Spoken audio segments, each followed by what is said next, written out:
Good morning, everyone. Welcome to Icon Online. My name is Kelly Matlock, and I'm the lead pastor here at Icon, and I am thrilled to have all of you joining us online today. We kind of have a lot of things to go over today, and our message portion is a little bit longer than what typically it is, so excuse me, I'm going to try to kind of cruise through some of this stuff relatively quickly today. So just a few kind of orders of business to talk about before we move into everything else today. Are a couple of things. So first of all, if you are new to Icon, if you've just recently started joining us online, or maybe you've been coming around for a little while and you just haven't gotten a chance to do this yet, we would love to have you fill out a Connect card. It's just a way for you to be able to stay connected to us and for us to be able to keep you updated on all the things that we have going on. So if there's like an in-person service coming up or a special event or just different things that we have going on within our Icon community, signing up on the Connect card is a really great way for you to stay connected. And then secondly, if you are in a place today where maybe you could really use some prayer, we still want to be able to pray together, even though we are mostly online. We still believe in prayer, and we believe that there's something really powerful when we come together and agree with one another for whatever it is that we have going on in our lives. So if you need some prayer, you can go ahead and click on that prayer button, and it will take you to a separate chat window with one of our hosts where you can let them know what your needs are and they can agree with you in prayer this morning. And then lastly, to all of you who give so generously to Icon, thank you so much. Thank you for continuing to be generous and to give so that the church can continue, so that we can keep moving forward and doing good in our community and doing good for one another within our own faith community. If you'd like to give today, you can click on the Give button, and it will take you to a place where you can do that. And also, if you have some needs right now, financial needs in your life that you could really use some help with, we would love to be able to partner with you and to be a blessing to you in that way. So you can feel free to email us at info@iconchurch.com and let us know if there's any way that we can help financially support you right now. Okay, so moving on into what we have on the agenda for today.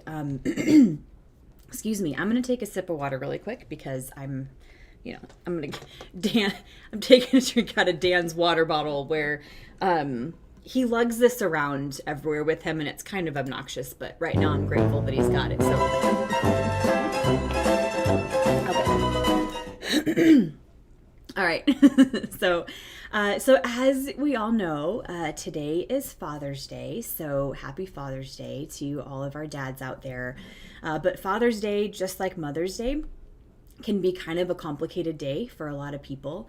It's celebratory for some, but for others it can be really painful. And so we just want to take a minute and acknowledge that this morning.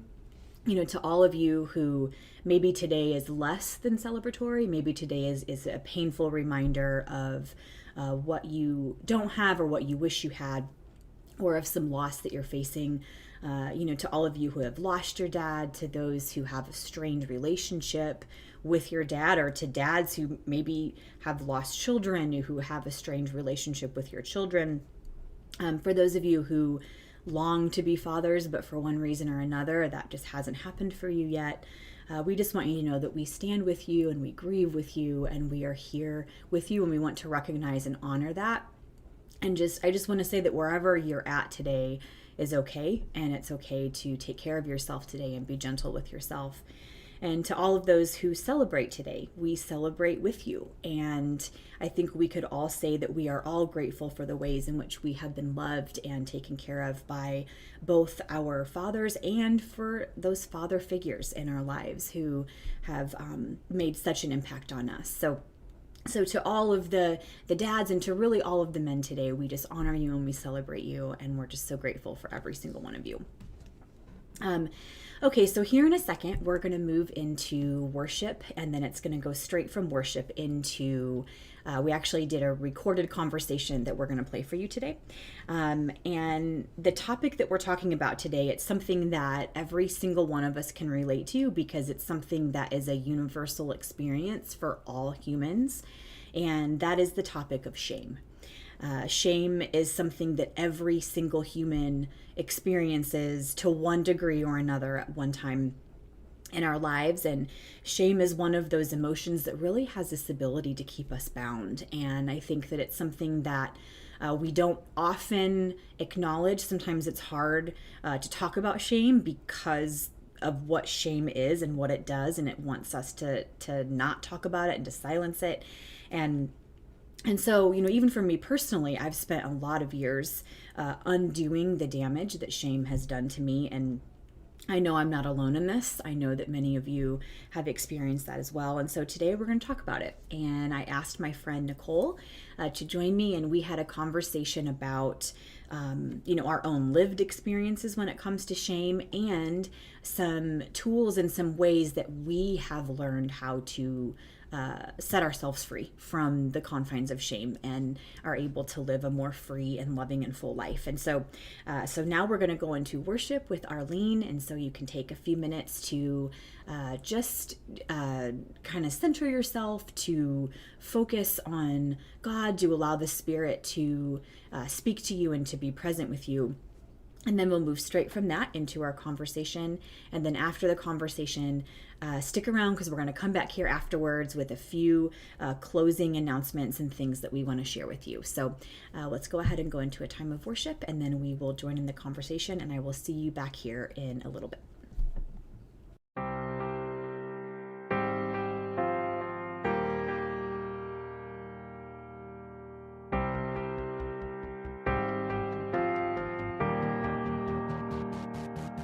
I stand before you now,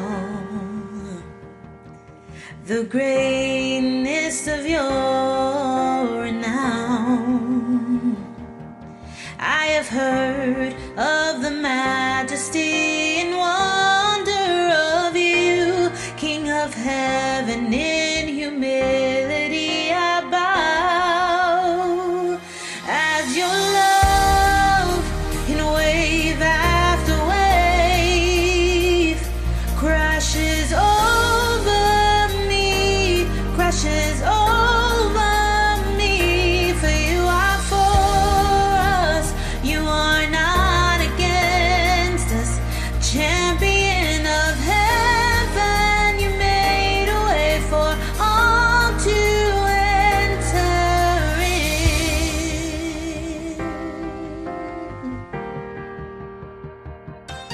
I have heard you calling my name. I have heard the song of love that you sing. Oh, so I will let you draw me out beyond the shore into your grace. Oh, your grace, as your love in wave after wave, it crashes over me, crashes over me. For you are for us, you are not against us. Champion of heaven, you made a way for all to enter in.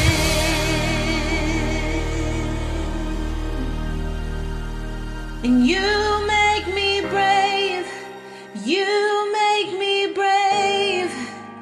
You call me out beyond the shore into the waves. You make me brave, you make me brave. No fear can hinder now the love that's made away. And you make me brave, you make me brave. You call me out beyond the shore into the waves. And you make me brave, you make me brave. No fear can hinder now the love that's made away. Because your love in wave after wave, it crashes over washes over me. For you are for us, you are not against us. Champion of heaven, you made a way for all to. Champion of heaven, you made a way for all to enter in.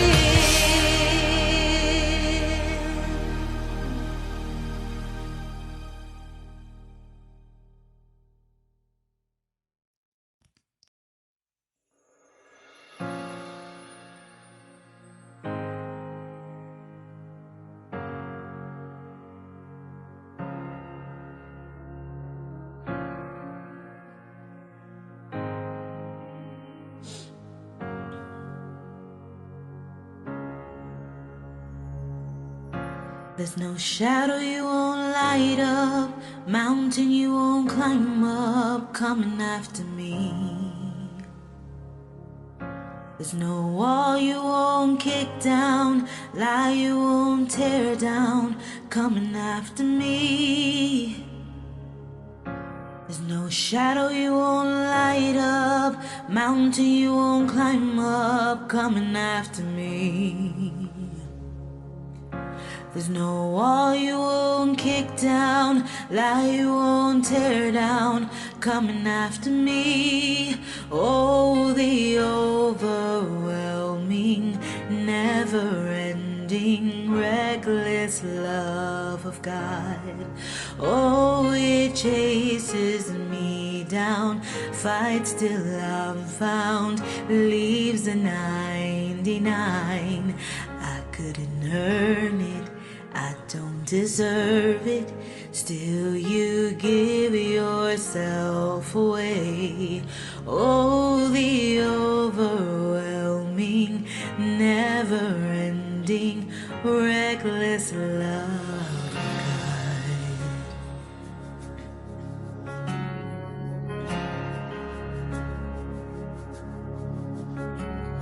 Worship you, Jesus.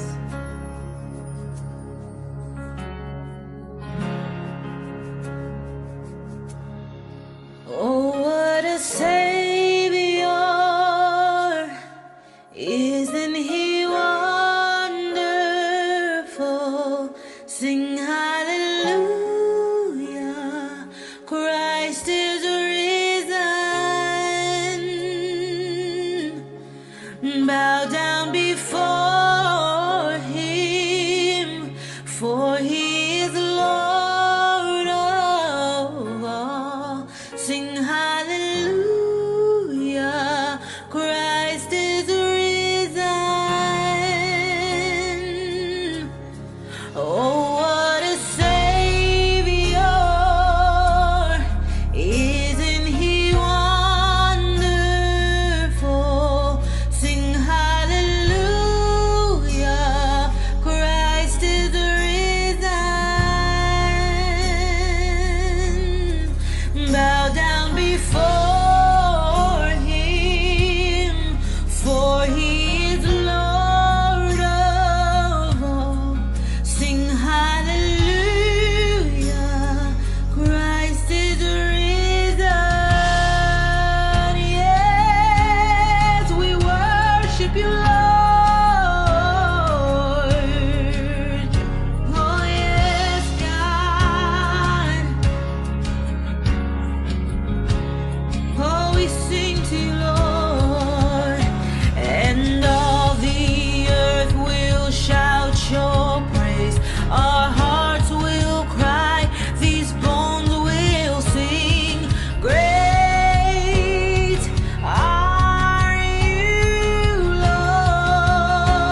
in our lungs. So we pour out our praise. We pour out our praise. It's your breath in our lungs. So we pour out our praise to you only. It's your breath in our lungs. So we pour out our praise. We pour out our praise. It's your breath in our lungs.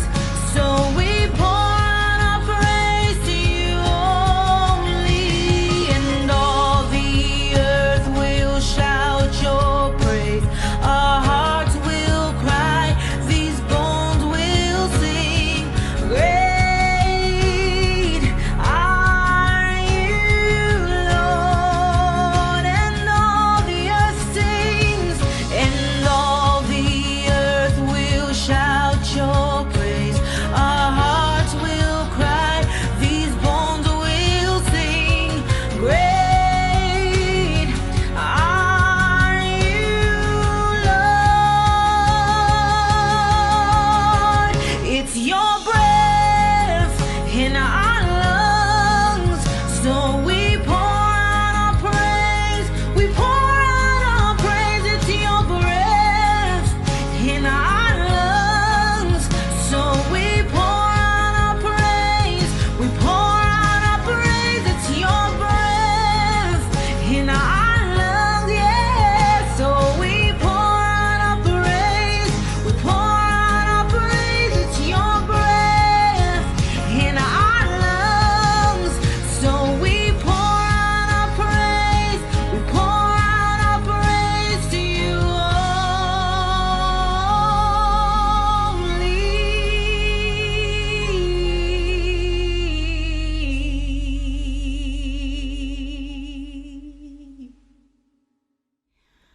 Okay, well, today I'm here with Nicole, my friend, and we're just going to have a conversation about shame. And, one, because, we've both had some experience with feeling shame in our Just a little lives. bit. Just a little. And we've had lots of conversations between the two of us about it before. And so I just thought it'd be cool for us to take a little bit of time this morning and just kind of talk about some of our lived experiences. Also some things that we've been able to put into practice to help get ourselves free from the effects of shame. And so, yeah, we're just going to go through and discuss some questions, and hopefully this is helpful for you. And for all of you watching, to feel free in the comments or in the chat, in the comments, like we're like YouTubers, like just in the comments, tell us. But in the chat, you can feel free to, if you have any experiences you want to share, or any questions, or any, just perspectives that you might have on this. And then at the end, after the recording, when we come back live, we can talk about those things. So, Nicole, thanks for being here today. My pleasure. We're gonna super try to be serious because it's like you have those friends where you really shouldn't go to No. serious things with. That's kind of where we're at, but it's fine. I'll do my best. Yeah, it'll be great.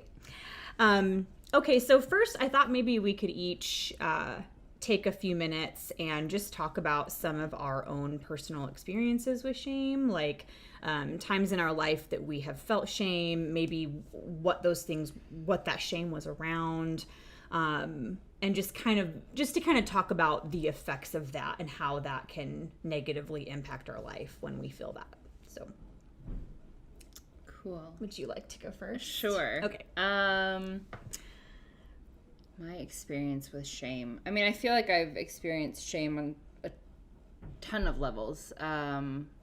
Whether it's shame about my body or my am I smart enough? Am I, the list is so long. I think especially growing up in a purity culture, church culture,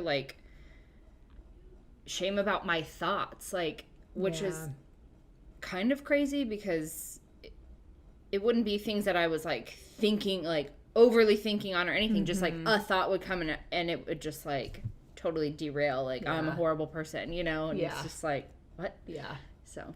Yeah, totally. Well, I was thinking about that too, how I was listening to Brene Brown, which we'll like in the chat and stuff, we'll link to all the things. Yeah, she's she's a researcher and she's done a ton of research around the idea of shame. But I was listening to a podcast recently where she was talking about it and how like the way that like what shame does is it tells you that you are bad. Yes. Like as a person, you know, as opposed to like, oh, I did something bad or I messed up and did something wrong. But shame tells you that you are wrong and you are bad. And so I think that, my experience was the same. Like, I think, growing up, I think a lot of times when you grow up in a real religious environment, when you grow up in church, oftentimes as humans, we have a really difficult time, like in the church, there's like, at least the churches I was always a part of, it was like there were certain behaviors that were unacceptable. There was a certain standard to which you were expected to live up to. And so I think what happens is, because shame is really effective, it gets you to behave the way that people want you to behave. Yeah, fear and shame, always. Yeah, they go hand in hand. Yeah. And so I think that's why a lot of times in churches and even in, I think parents do it to their children a lot. I think that, if you're, maybe you are a boss or you have people that are underneath you, I think a lot of times we kind of resort to using shame as a tool to get a desired outcome of behavior.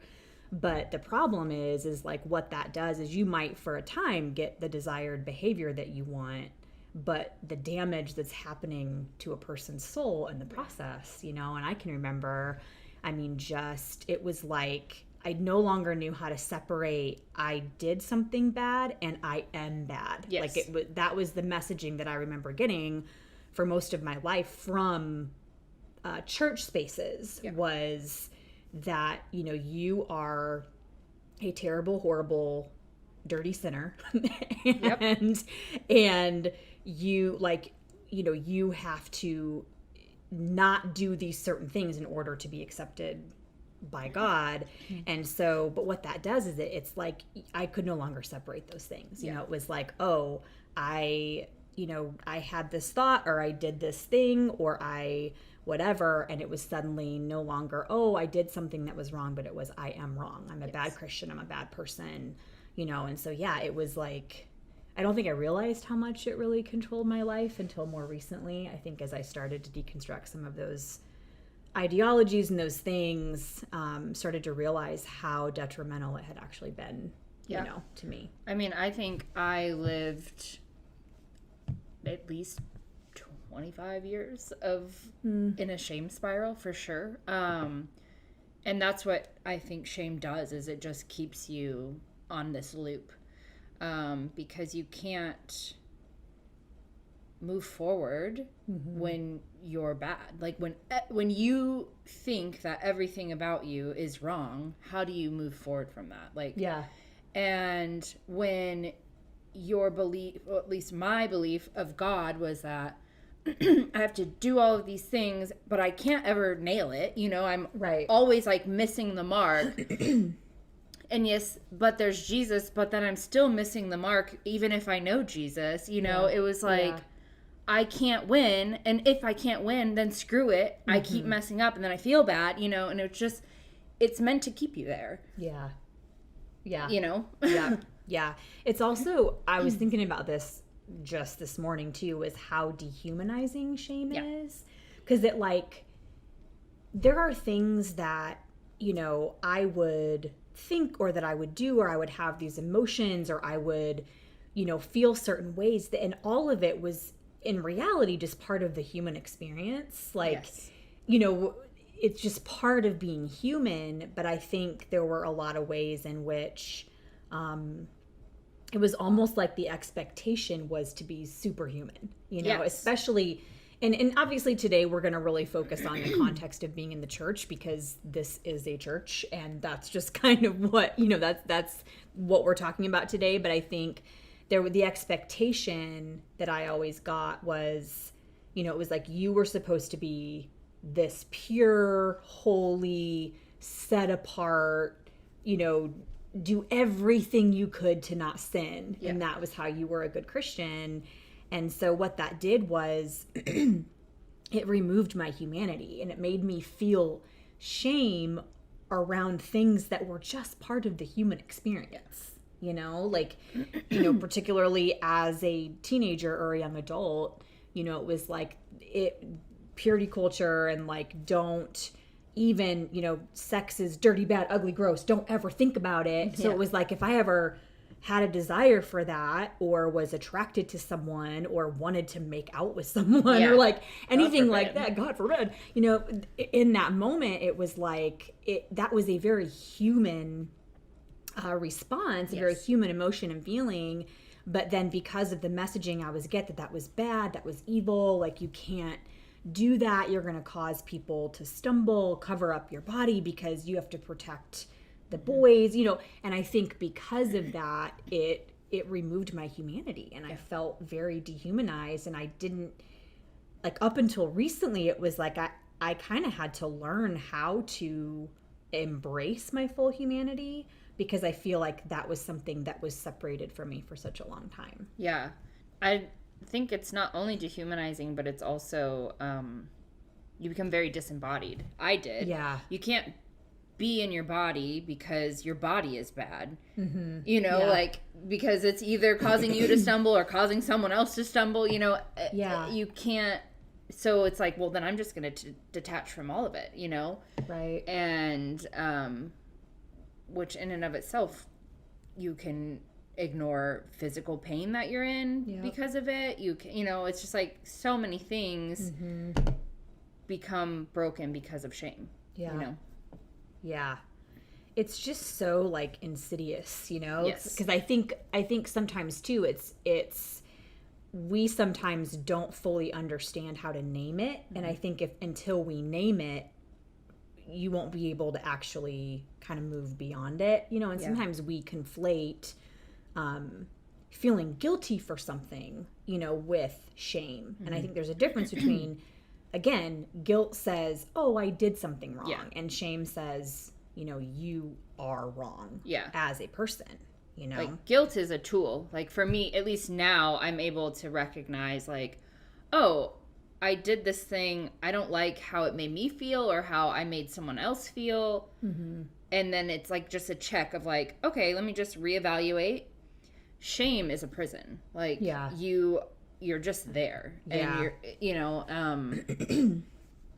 there's no, I think people like to pair guilt and shame, but they're very different. Mm-hmm. And one helps you move forward, and one literally can destroy your life. Because shame, if you feel shame, you want to invite other people into that shame. At least I did. Like, and I can feel myself, like, now when it comes up, or when I am in a situation, which is rare now, thank God.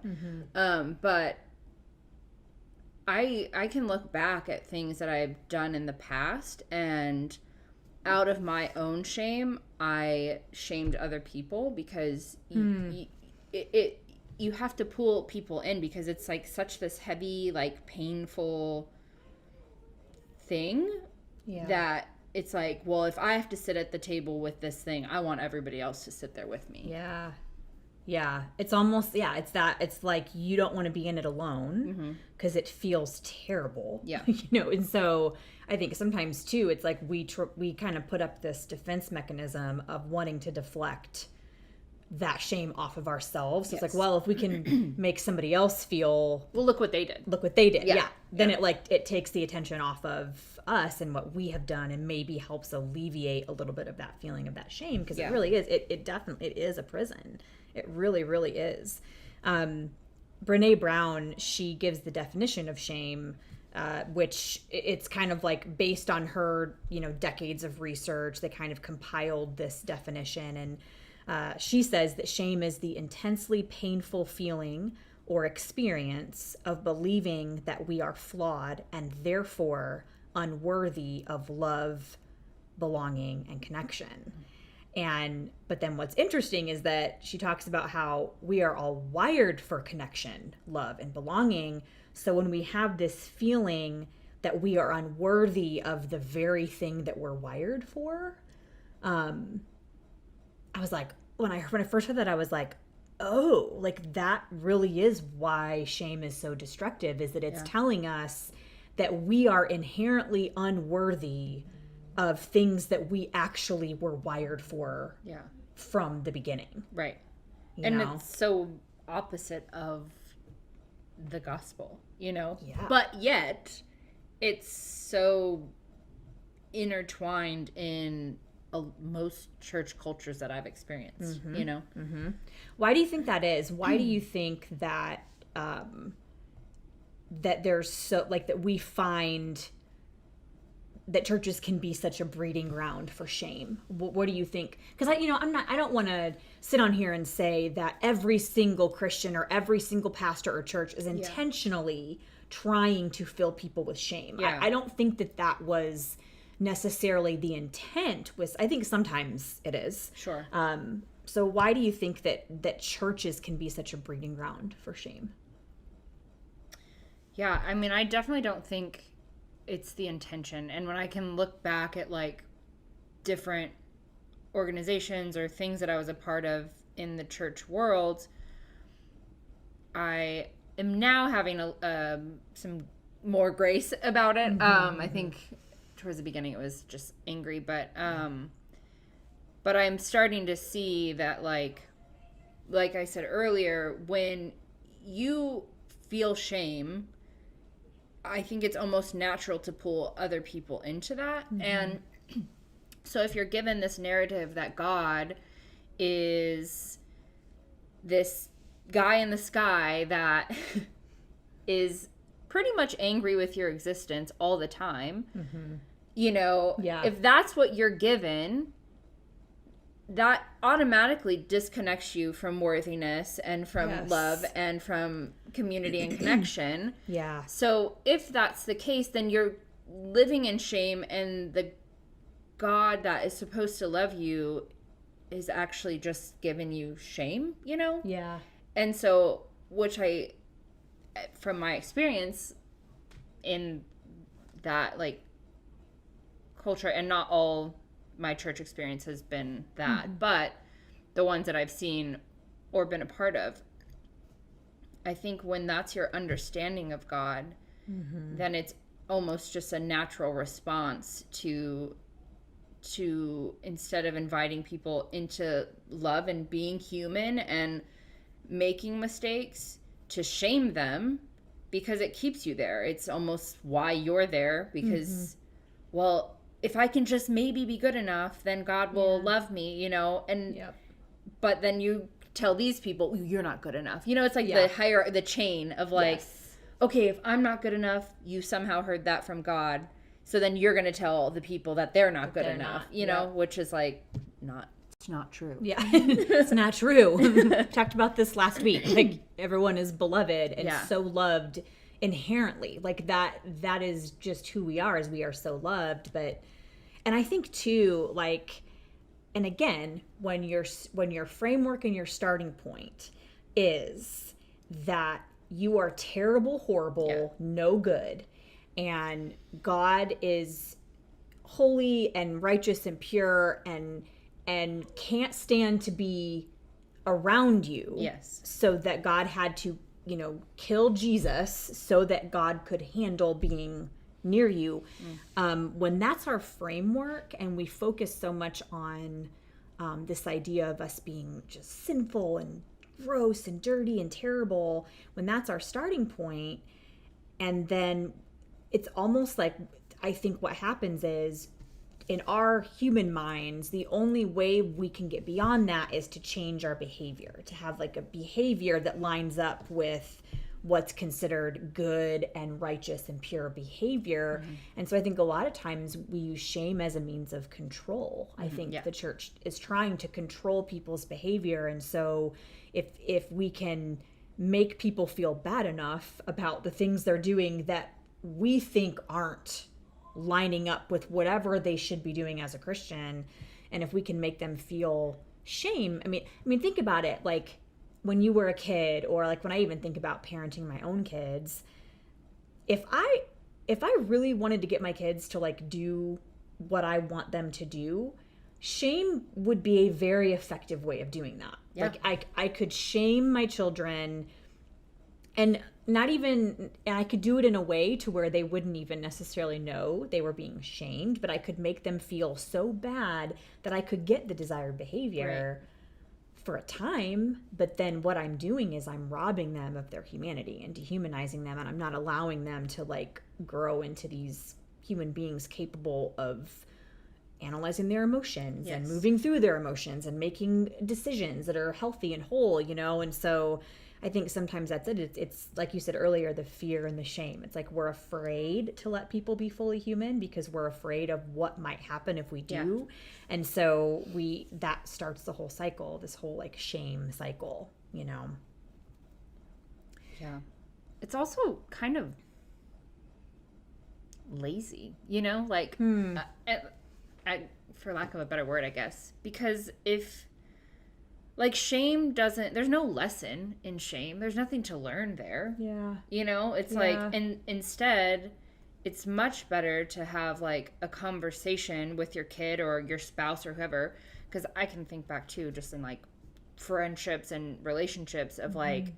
well, maybe this will get them to do what I want, you know? Yeah. And it's like, no, it doesn't. It never does. Right. Like, or yet for a time it might, but they're just doing it because they feel like crap, you know? Like, not because they want to, or, you know, like, you've just made them feel like ants. And so they're like, okay, I guess I'll do what you want. But... and they're afraid of losing, because, like, we also kind of dangle belonging. And that goes back to the whole, like, you know, we're wired for connection and belonging. What shame does is it tells you that you're unworthy of that belonging.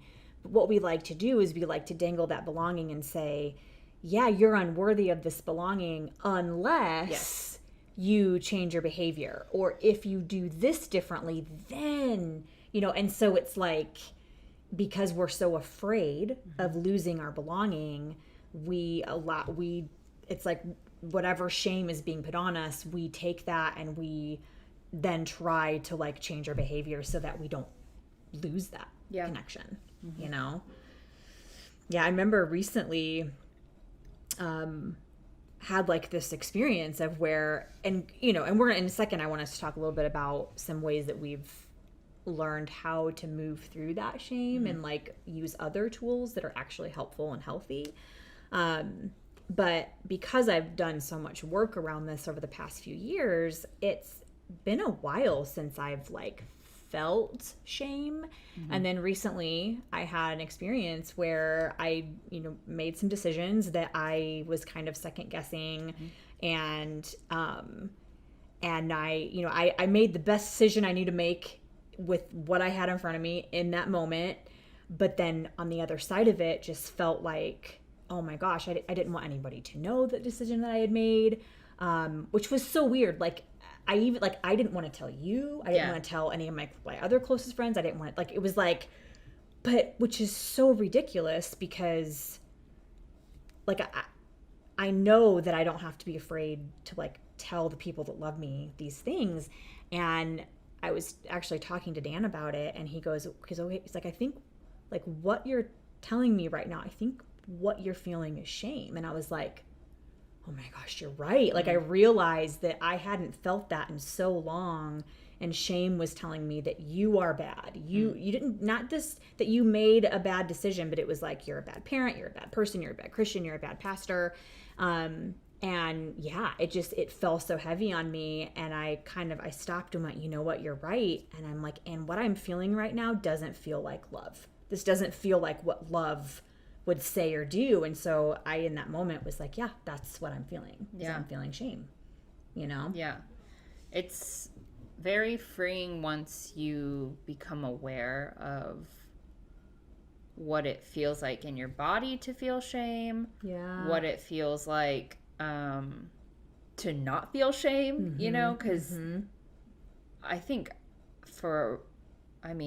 since I can remember, I lived in shame and made decisions out of shame. And so, like, it was almost like I had to relearn, like, how to move without it. Yeah. And I think it's still a process, but like you said, I mean, I couldn't tell you. Actually, I could tell you the last time I felt it, and it wasn't even mine. Like, I think I was having a I had done something, and I was having a conversation with a friend, and they, you know, gave me their opinions, and I was like, oh, yeah, you know, whatever. And then I got off the phone, and I was like, yeah, it's not for me. Like, you know, like, because I thought about it more, and my baseline now is basically like, does it cause harm to myself or others? And if not, move on, you know? And in that situation, it didn't. And I, you know, made, like you said, I made decisions, and I don't feel bad about that, you know? But like the conversation I was having kind of like made me feel like I should feel bad. Yeah. And I'm like, I just don't. As soon as I could recognize, oh, this is shame, I was like, oh, no, you can't sit at my table anymore. You know, like, you are no longer you're welcome not here. Yeah. So, yeah, it's like shame no longer gets a seat. No. Like, it's just, it no longer gets to be even a part of the conversation anymore. Yeah.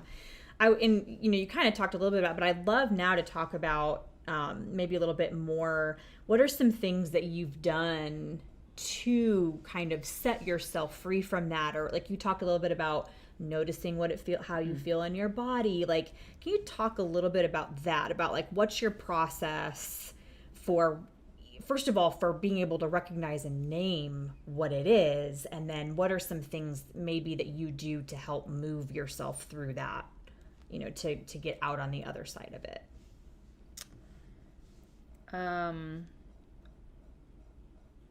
I think my process started with really undoing some toxic beliefs that I had about God. I think if you don't start there, I guess I can't say you can't move forward, but it's really hard if your idea of God is that he thinks that you're horrible, unworthy, unlovable, you know. Yeah. If not for, then you wouldn't make, you know, like, if you don't believe God is love, I don't think you can move past shame. Yeah. You know? No, that's really good. So I had to let go of a lot of things before being able to even recognize shame. Like, I think the letting go of shame came way later in the process of like, okay, well, what do I actually believe about God? If this gospel thing is real, then if God is really love, then it would make no sense for me to live in this like spiral. Yeah. And so now, like, I feel like I'm able to recognize it, like you said, where it was like, this isn't love. Yeah. So, like, whether it be loving towards myself or another person, because I think, you know, old habits die hard. So, like, it's like, there are times where I'm like, if I'm in a situation and I'm embarrassed or feel bad or feel shame, it's like, well, I want them to feel that too. And then going back to like, first of all, is it causing harm to me or someone else? And second of all, is it love? And if it doesn't fall into that, it's probably fear or shame. Yeah. And if I can name that, then I can be like, okay, thanks for showing up, but you can't stay here. Yeah. You know, and I really have said that. Like, after that conversation that I had, I was like, what is this weird feel? Like, it's so weird now to, like, for shame to feel foreign. But I was like, Yeah. what is this? Like, you just feel gross, Yes. you know? And I was Yes. just like, I don't know. And then I was like, hello, old friend. You know? I was like, this is shame. Like, Yeah. and I was feeling it from someone else, their own stuff, you know? But I was just like, oh, no. I literally, in my mind, was like, I don't do that anymore. Like, Yeah. and I just moved on with my day, Yeah. you know? Like, I'm not gonna, there's too much life to live. And I spent too much of my life thus far living, beating myself up, Yep. trying to make God love me, all these things that I'm just like, I don't have time for that. Yeah. You know, like if I finally get whatever time, you know, like Yeah. I'm going to live it. And you can't do that and have shame. can't. Like you cannot fully live life with shame in a backpack on you. Yeah. Like you just can't. Yeah. No, that's so good. That's so good. Because it does. It corrodes everything.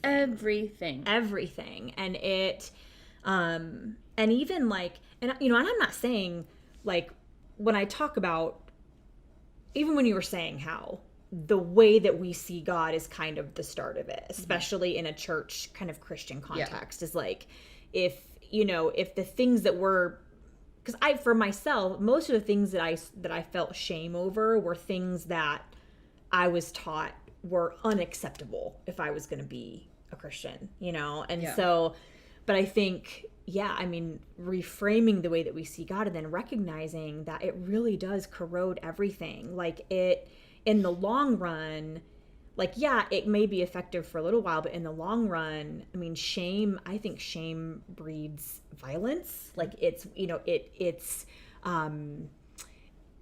kind of corrodes the belief that we can ever actually be better. Yeah. Like, because, you know, obviously all of us have things that we want to be better about. So whether that's for us white folks, whether that's addressing, you know, racism, if we notice that maybe we are, you know, lashing out at people we love because we're really angry and haven't dealt with some of our own stuff, or if we notice that have fallen into some behaviors that are causing harm to ourselves or others, you know, obviously we all want to move forward toward wholeness, for ourselves and for everyone around us. So I'm not saying that like none of us have things to work on. No, but definitely not. it's a matter of how we go about doing that. That when we are full of shame tells us that we will never be better than what we are right now. Yeah. And so it's almost like stops any kind of growth before it can even start. Yeah. I mean, I can remember like doing things that were not at that time in my life, like the standard or whatever, you know, or, like missing the mark, whatever. And then having a realization of like, well, I'm never going to hit the mark. So who cares? Yeah. You know? And like, so then you keep doing, like I said earlier, you just keep doing the thing. Like, so it's just like, you can't win with shame. Like, not even kind of. Nope. Yeah, it's just such a cycle, you know. So you feel like you could never be better, so then you just kind of give up on trying to be better, but then you still feel shame around that behavior. Yes. So it's like, you know, I think, it doesn't ultimately doesn't even work. Like it doesn't even ultimately get us the desired outcome. Right. You know, that we want. It just continues this cycle. Yeah. Which I don't know that it's intended to give you an outcome, you know, like. Yeah. It's just to kind of keep you bound. Yeah. You know, it keeps you bound. And eventually, like I know for me, what shame did was eventually I just wasn't, I didn't embrace my full humanity. And so I did live a very disembodied life. Yeah. where it was like I didn't even fully know who I was. I was scared of my desires. I was scared of like expressing certain emotions because I felt like I couldn't, that was bad to express those things. I was afraid to like even say what I wanted or what I needed. It was like those things, I no longer even knew how to determine what those things were because the cycle of shame kept me in such a, almost like a weird sort of like zombie-like state, internally, where it was like I just didn't, I wasn't living. I wasn't really living. I was too afraid of doing the wrong thing, saying the wrong thing, thinking the wrong thing, becoming the wrong thing, that I just quit living, and I do know. yeah, you're like, I have been there. I do yeah. know. Yeah. And I just think when I think about, God, and when I think about God being love, like love doesn't want us to not embrace our full humanity. Love doesn't want us to continue in this cycle that's keeping us bound. Like love wants us to be free. Yeah. And again, like I said, I want to talk a little bit about, just to kind of clarify, I think sometimes part of the problem around shame is sometimes we will call things shame that aren't actually shame. There's actually like accountability. Yeah. Like, so I want to be clear that, again, we obviously want to continue to move towards individual wholeness and to health and wholeness for all. Like our liberation is all bound up with one another. So we want liberation for all, which means addressing behaviors that we may be doing that could be causing harm or that aren't, that aren't interested in liberation for all, And so, what do you think are some ways that we can pursue accountability for things and still recognize that, yeah, there are certain behaviors and certain things that we might be doing that aren't in our best interest and that aren't in the best interest of others. So how do we pursue accountability but not fall into that shame cycle?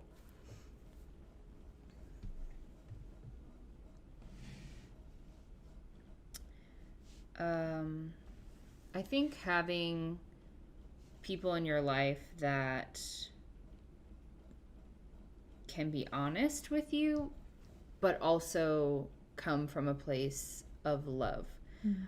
If I know that you love me and that you're for me, I can bring something to you and I know you're not going to shame me, back into my hole.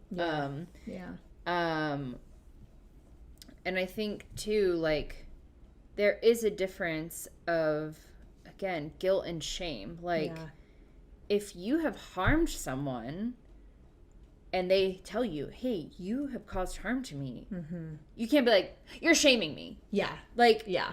that, what? Even if they don't say it in the way that you think they should say it, like, yes. Yeah, that doesn't mean you're being shamed. Right. Yeah.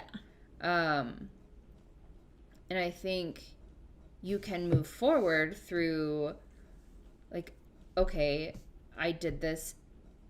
Shame doesn't allow you to take ownership. I don't think. Yeah, no. Because Yeah. Because if you owned it, then you could move forward. But I think a lot of times shame tells you, hey, hide this thing that you did. Yeah. Which then there's no accountability. Right. Or it says, like, well, they also did it, so, so then it's blame shifting. Again, you can't be accountable in that way. Like, so I think that in order to be accountable, you have to be honest with yourself and you have to be able to, allow people to tell you when you've, caused harm. Yeah. Yeah. No, that's really, really good. And you're right. It doesn't, you don't own up to it when you're feeling shame because, shame says hide it, hide it, hide it, hide it. Because like, you don't want to lose your tribe. You don't want to feel unloved, even though you probably already do feel unloved. Right. When you're in that cycle. Yeah. No, that's really, really good. Yeah. Yeah. Yeah, I just think, I know for me, as far as like moving forward, you know, kind of breaking out of that cycle of shame and getting free, I think a huge part of it is learning how to name it for what it is, because it's like, just like with anything, when something is brought into the light, it loses its power. And I think that's how shame is too. It's like when we can recognize it and we learn what we're feeling in our body, when we learn the certain thoughts that we're having, like to be able to tie that to, okay, is this what I'm feeling is shame. And the thing is too, like we might feel shame. There might be something that we genuinely do need to change and we feel shame around that.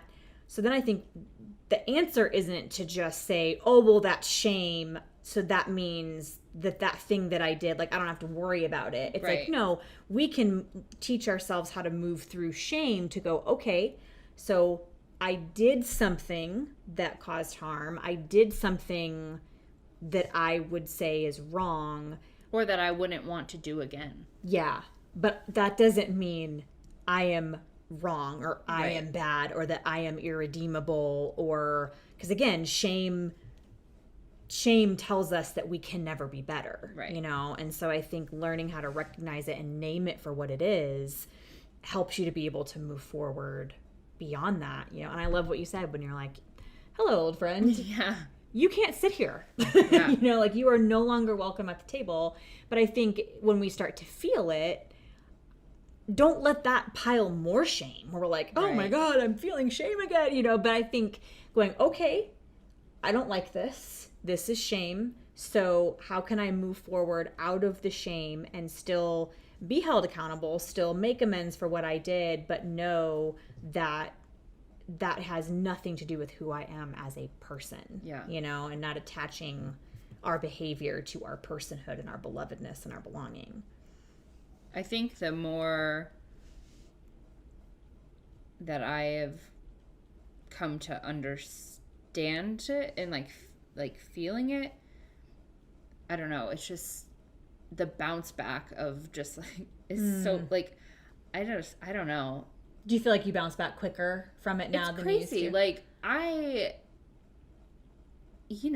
just able to be like, oh, okay. Say I did something. And at this point, I don't know, like I haven't felt shame in a really long time. Yeah. Like I've felt it off of other people or like they're experiencing it. And that's like kind of like even weird now where I'm just like, Yeah. it's fine. It's fine. Like I'm, Yeah. like let guilt check you and then Yeah. move on. Make like, it right and move Yeah. on and live your life and don't let it swallow you whole. Yeah. Yeah. But as for myself personally, like I'm just like, if there's something that I don't like how I acted or like how I said something, like I'm able to just say, okay, I didn't love that, Yeah. and Yeah. how can I do that differently next time, as opposed to, God, like I'm so screwed up, like I'm awful, like I Yeah. just, that doesn't even cross my mind anymore, really. Which is so great Yeah. because like it is such a difficult thing to move through. Yeah. I think it can have such a hold on us, but once we can move to the other side, like you said, then when you experience it, like I remember that I was sitting in a car on the phone with Dan when I was having those like immense feelings of shame, and it was almost like I was so disoriented because I hadn't experienced it to that degree in so long. And then once I was able to name it for what it was, all the feelings didn't go away immediately. No. I still, for the rest of that evening and for a couple days after, was still having to like really battle it in my mind of like, reminding myself, all the positive affirmations and Yeah. like, you are loved, as many times as I had to say it to myself. But it was like, but again, like you said, I moved through it so much quicker than I used to. And it is a really good feeling when you feel it and go, whoa, I haven't felt this in a really Yeah. long time, to go, oh, it is possible for us to be able to be free from it, Yeah. you know, and not spend our whole life just stuck in that shame cycle, you know? Yeah. And it's definitely a process. Like, it wasn't something that I didn't just like wake up one day and was like, I'm free from shame. Like, Yeah. it's really getting to know yourself, believing that God is love, and Yeah. that's like where it started, but it's been years, you know. Yeah. Yeah. Well, do you have any closing or final thoughts for the wonderful people out there? Hey, YouTube. For all of our fans? No, I'm just kidding. Just kidding, sorry. Just kidding. We're at church. We're- If you feel like you're in that cycle of shame, do the work to get out. Because it's real great on the other side. Yeah. And I know that's easier said than done, because it is a process of like, whether you have to let go of thought processes that you had that are toxic, or your belief of God is, I won't say skewed because it's your belief, but you are loved, you are worthy, you know, you do deserve to be in connection with other people. And you can't have the fullness of those things while also carrying shame.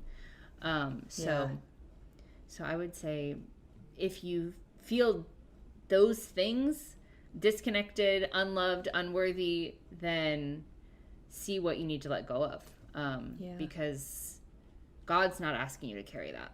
Yep. So It's so true. And sometimes you need the help of a therapist or a counselor or just a trusted friend, you know, that you all can... of the above for me. Yeah, all of it. All of it. Yeah, everything.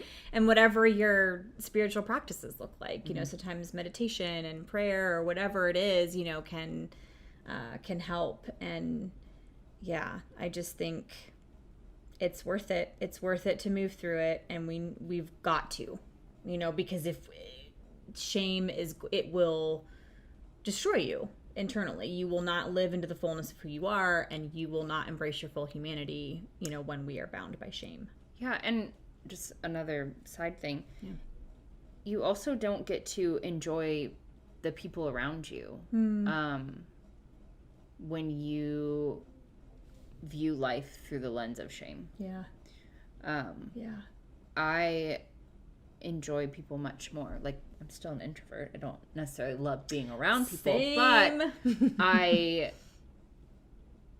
don't spend my days like judging what people are doing, because it's not, you know. That's so good, because I think, like, I just made that connection in my brain, like, when you said that, of like, yeah, I used to have such a judgmental, like, I would look at people and externally, you know, I was like, oh, you're so great. But like internally, I was constantly judging the actions of other people and like what they were doing and how they were living their life.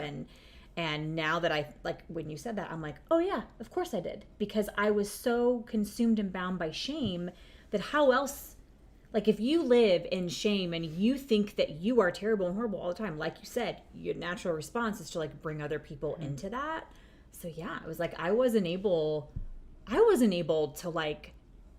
to affirm the fullness of everyone else's humanity, because I was so bound by shame that all I was doing was spent so much time in judgment. Yeah. Almost like keeping like a tally score of like, okay, well, I have 5, but they have 6, so maybe God might love me, you know, more, you know, because it's like I did this, but did you see what she did, you know, where it's like you have to do that when you live in shame. You have to find a way to make yourself feel like you're not as bad, and so you're hyper aware of the behaviors and the things in other people that you would look at and deem as unacceptable. Shame makes you like hyper aware of those things. Yeah it's crazy. Whew. So true. We ain't got time for it. No time. If we want to live our life, we do not have time to stay bound by shame, for sure. Okay, well, thank you Yeah. for this conversation. It was fantastic. And thank you all for, bearing with us today and joining us for this conversation. Yeah, that's it. Okay. All right. Love ya. Love ya. Love ya.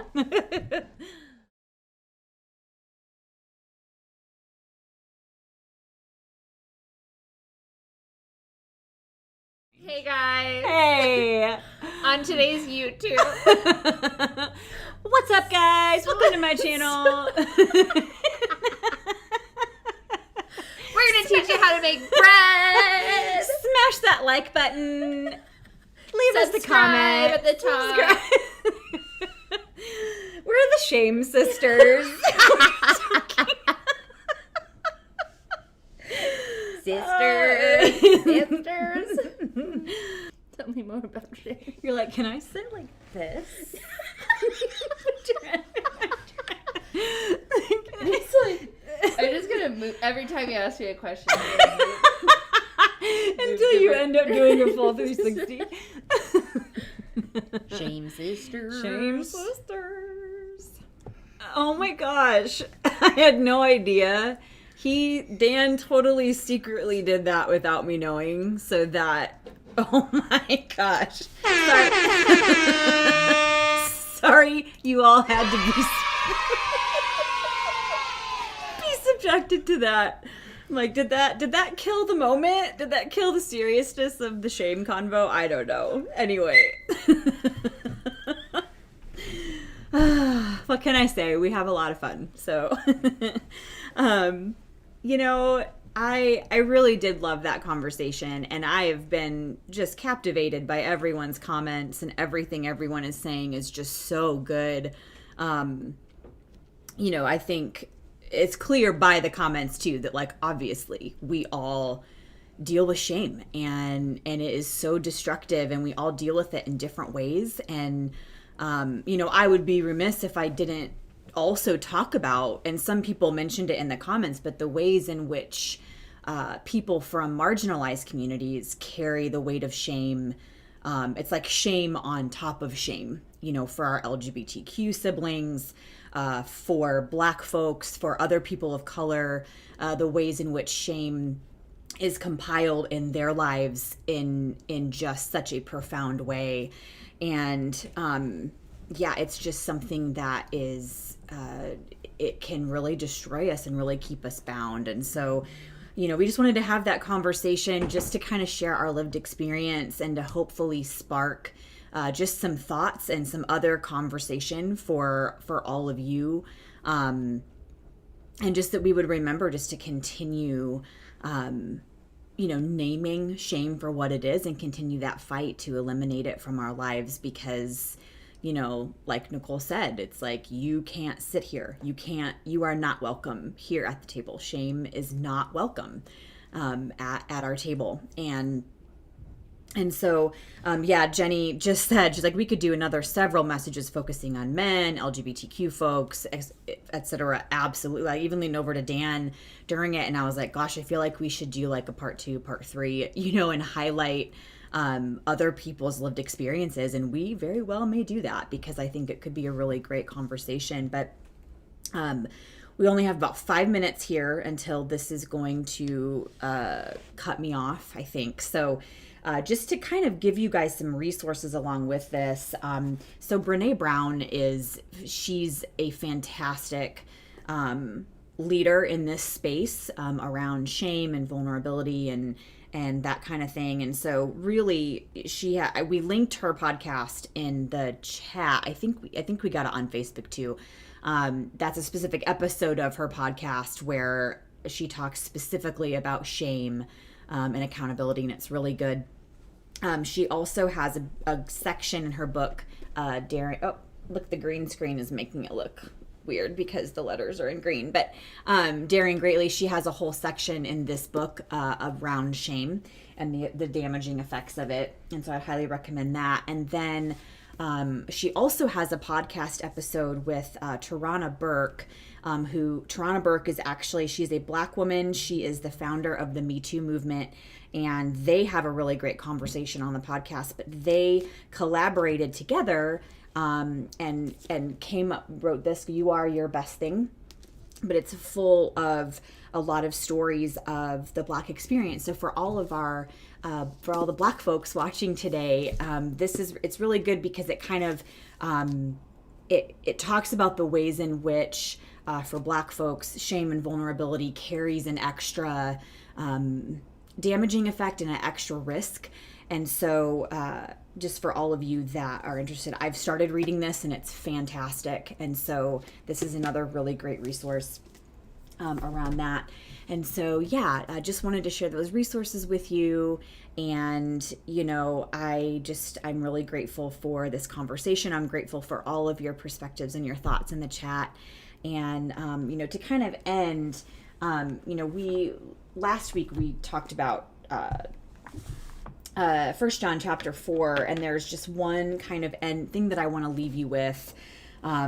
But, you know, when we were talking about shame and fear are kind of co-conspirators together. Wherever you find shame, you're going to find fear.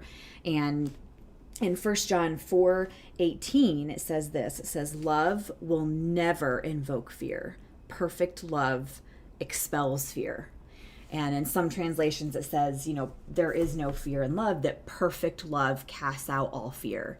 And so I just want to remind all of us today that that when we know that we are loved and that that is the foundation from which everything else flows, that love casts out all fear, therefore breaks that cycle of shame.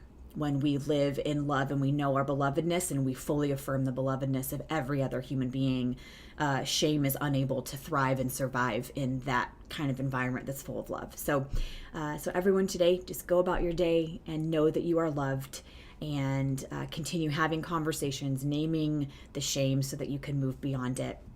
And yeah, that's it. eKids service is coming up next.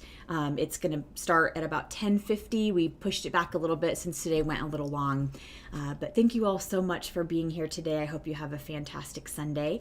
Just a couple of really quick announcements as we're wrapping up. We have our next in-person gathering next Sunday at Greg Clark Park. Online community, there will still be a simultaneous online experience next week at 9:30. But for everyone in the area, we're going to meet at Greg Clark Park. We're asking everyone to bring a brunch or breakfast item to share. So whether that's donuts or breakfast tacos or fruit or whatever, Icon will provide coffee, water, and juice. But we'd love to see you all at Greg Clark Park next week at 9:30. And then lastly, we are on the 4th of July. We are not going to be having service on the 4th of July. We decided that we're going to go ahead and give everyone that Sunday off to spend time with your family. So July 4th, there will be no church. And then one thing we want to let you know about is that next Saturday on June 26th, starting at 5 p.m., there is a local restaurant and kind of a bar, coffee shop restaurant thing here in San Marcos called the Davenport. And they are actually doing a fundraiser next Saturday evening that all the proceeds are going to go to the Bobcat Pride Scholarship Fund, which is a Texas state organization that supports LGBTQ young adults who are experiencing an unforeseen financial crisis. And they have helped and supported over 60 LGBTQ individuals with medical emergencies, immigration requirements, unexpected loss of jobs, and so on. And so next Saturday, if you're free, we'd love to have you there. They're having a market days out there with some vendors. And if you are unable to make it, and if you want to give to that organization, we set up on our iconchurch.com/give page, there is a drop down that says Bobcat Pride, and you can give to that organization so that we can financially help to support LGBTQ folks in our area who have fallen on some hard times. So that is it. That is all the announcements. And I'm so glad that you were all here today. And we will see you next Sunday, either online or at Greg Clark Park. Have a fantastic Sunday, everyone.